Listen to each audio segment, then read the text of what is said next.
दोस्तों, दिल्ली टेस्ट में यशस्वी जायसवाल का रनआउट अब क्रिकेट जगत का सबसे बड़ा विवाद बन चुका है। मैदान पर जो हुआ उसने न सिर्फ फैंस बल्कि पूर्व खिलाड़ियों को भी चौंका दिया है। 175 रनों पर शानदार बल्लेबाजी कर रहे जायसवाल जिस तरह आउट हुए, उस पर अब सवाल उठने लगे हैं। क्या अंपायर ने जल्दबाजी में फैसला दे दिया? क्या थर्ड अंपायर ने बेईमानी की? और अब सुनील गावस्कर ने इस पूरे मामले पर गुस्सा जाहिर करते हुए अंपायरिंग पर तीखा बयान दिया है। जी हां, बताएंगे पूरी खबर, तो इस वीडियो को अंत तक जरूर देखें। और अगर आप भी टीम इंडिया के फैन हो तो वीडियो को एक लाइक जरूर करें। दोस्तों, दिल्ली टेस्ट में यशस्वी जायसवाल का रनआउट होना अब क्रिकेट चर्चा का सबसे बड़ा मुद्दा बन गया है। एक तरफ लोग कह रहे हैं कि उनके साथ नाइंसाफी हुई, तो दूसरी तरफ कुछ लोग का कहना है कि यह साफ सुथरा रनआउट था और इसमें किसी तरह की बेईमानी नहीं थी। लेकिन सच्चाई क्या है? चलिए तस्वीर दर तस्वीर इस पूरे वाकये को समझते हैं। आखिर कैसे जायसवाल 200 के करीब पहुंचकर 175 रनों पर आउट हो गए।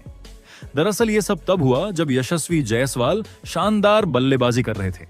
उनके हर शॉट से आत्मविश्वास झलक रहा था और वो दोहरे शतक की ओर तेजी से बढ़ रहे थे। तभी एक ओवर में उन्होंने मिड ऑफ की दिशा में एक बेहद तेज ड्राइव खेली। गेंद सीधी जाकर चंद्रपॉल के हाथों में जा लगी, जो उस जगह फील्डिंग कर रहे थे। गेंद इतनी गति से गई कि किसी के लिए रन लेने की गुंजाइश मुश्किल थी, लेकिन जायसवाल ने बिना रुके रन के लिए दौड़ना शुरू कर दिया। वो आधी पिच पार भी कर चुके थे कि नॉन स्ट्राइकर एंड पर खड़े शुभमन गिल ने नो रन का इशारा कर दिया। अब जायसवाल को वापसी करनी पड़ी, लेकिन जब तक वे अपने क्रीज तक पहुंच पाते, विकेट कीपर के पास गेंद पहुंच चुकी थी और उसने बेल्स उड़ा दी। जायसवाल काफी दूर थे और अंपायर ने बिना किसी देरी के उन्हें आउट दे दिया। पहली नजर में ये एक साफ रनआउट लग रहा था। क्रिकेट के बेसिक नियम कहते हैं कि अगर स्ट्राइकर शॉट खेलता है तो उसी का कॉल होता है, लेकिन इस स्थिति में गेंद इतनी तेज गति से फील्डर तक गई थी कि रन के लिए भागना जोखिम भरा था। कमेंट्री में भी यही कहा गया। जायसवाल को रुक जाना चाहिए था क्योंकि इतनी तेज गेंद पर भागना खतरनाक था। शुभमन गिल ने सूझबूझ से निर्णय लिया और भागने से मना कर दिया। यहां तक सब सामान्य था। जायसवाल की जल्दबाजी, गिल की समझदारी और एक साफ रनआउट। लेकिन विवाद तब शुरू हुआ जब रिप्ले में कुछ ऐसा दिखा जिसने सभी को चौंका दिया। धीमी गति के रिप्ले में नजर आया कि विकेट कीपर के दस्तानों में गेंद ठीक से थी ही नहीं। कुछ फ्रेम्स में गेंद उसके हाथ से आगे निकल चुकी थी, जबकि बेल्स पहले ही हिल चुकी थीं। सोशल मीडिया पर तस्वीरें वायरल होने लगीं और लोगों ने सवाल उठाना शुरू किया। क्या यह सच में आउट था? दो तस्वीरें खास तौर पर चर्चा में आईं। पहली तस्वीर में दिख रहा था कि जब कीपर ने बेल्स छुई, गेंद उसके हाथ से फिसल चुकी थी। दूसरी तस्वीर में साइड एंगल से यह साफ नजर आ रहा था कि गेंद कीपर के दस्तानों से कुछ इंच आगे थी।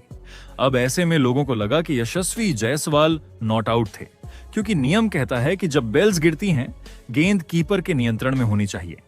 यहां तक कि वेस्ट इंडीज के खिलाड़ी भी शुरुआत में जश्न नहीं मना रहे थे।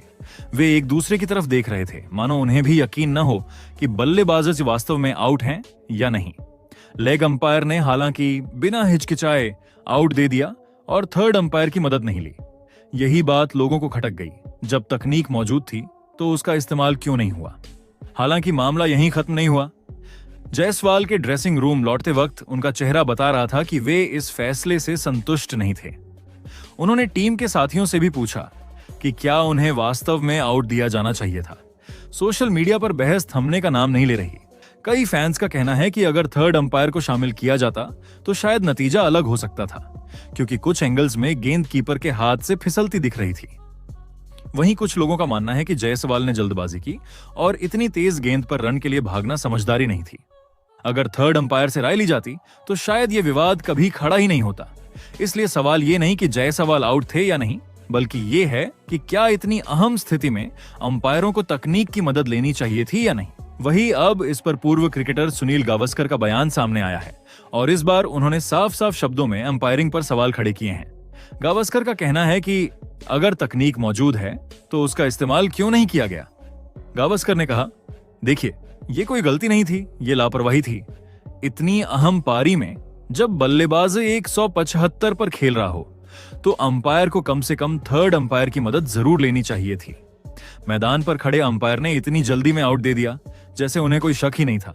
लेकिन जब आपने इतना बड़ा फैसला लेना है और वो भी सेट बल्लेबाज के खिलाफ, तो एक बार स्क्रीन पर रिप्ले देख लेना कौन सा गुनाह था।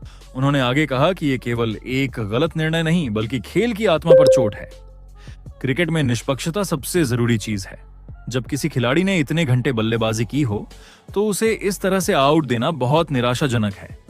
थर्ड अंपायर बैठे ही इसलिए हैं कि ऐसी स्थिति में निष्पक्ष निर्णय दिया जा सके।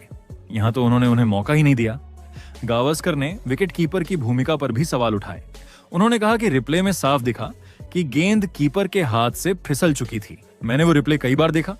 जब बेल्स गिरी उस वक्त गेंद दस्ताने में नहीं थी। अगर गेंद कीपर के नियंत्रण में नहीं है तो बल्लेबाज आउट नहीं हो सकता। ये तो क्रिकेट का बेसिक नियम है और मुझे हैरानी है कि मैदान पर खड़े अंपायर ने इतना बेसिक पॉइंट मिस कर दिया।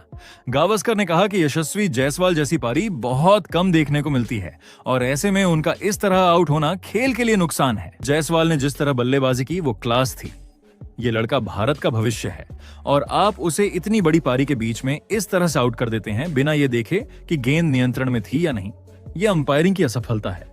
उन्होंने आईसीसी और मैच रेफरी से भी इस पर कार्रवाई की मांग की और कहा, मैं चाहता हूं कि आईसीसी इस फैसले की समीक्षा करे। थर्ड अंपायर का इस्तेमाल हर संदिग्ध फैसले में होना चाहिए, चाहे रनआउट हो या कैच। जब आप डीआरएस, अल्ट्रा एज और हॉटस्पॉट जैसी तकनीकें इस्तेमाल करते हैं तो रनआउट के वक्त उसका इस्तेमाल क्यों नहीं? एक खिलाड़ी की मेहनत ऐसे नहीं मिटाई जानी चाहिए। दोस्तों, नतीजा चाहे जो भी रहा हो, इस रन आउट ने एक बार फिर दिखा दिया कि क्रिकेट में एक पल की जल्दबाजी कैसे पूरे मैच का रुख बदल सकती है। जायसवाल का आउट होना भारतीय पारी के लिए झटका जरूर था, लेकिन उनकी एक 175 रनों की पारी हमेशा याद रखी जाएगी और ये रन आउट लंबे समय तक क्रिकेट चर्चा में बना रहेगा। आपके हिसाब से क्या ये रन आउट था या नहीं? इस पर अपनी राय कमेंट जरूर करें।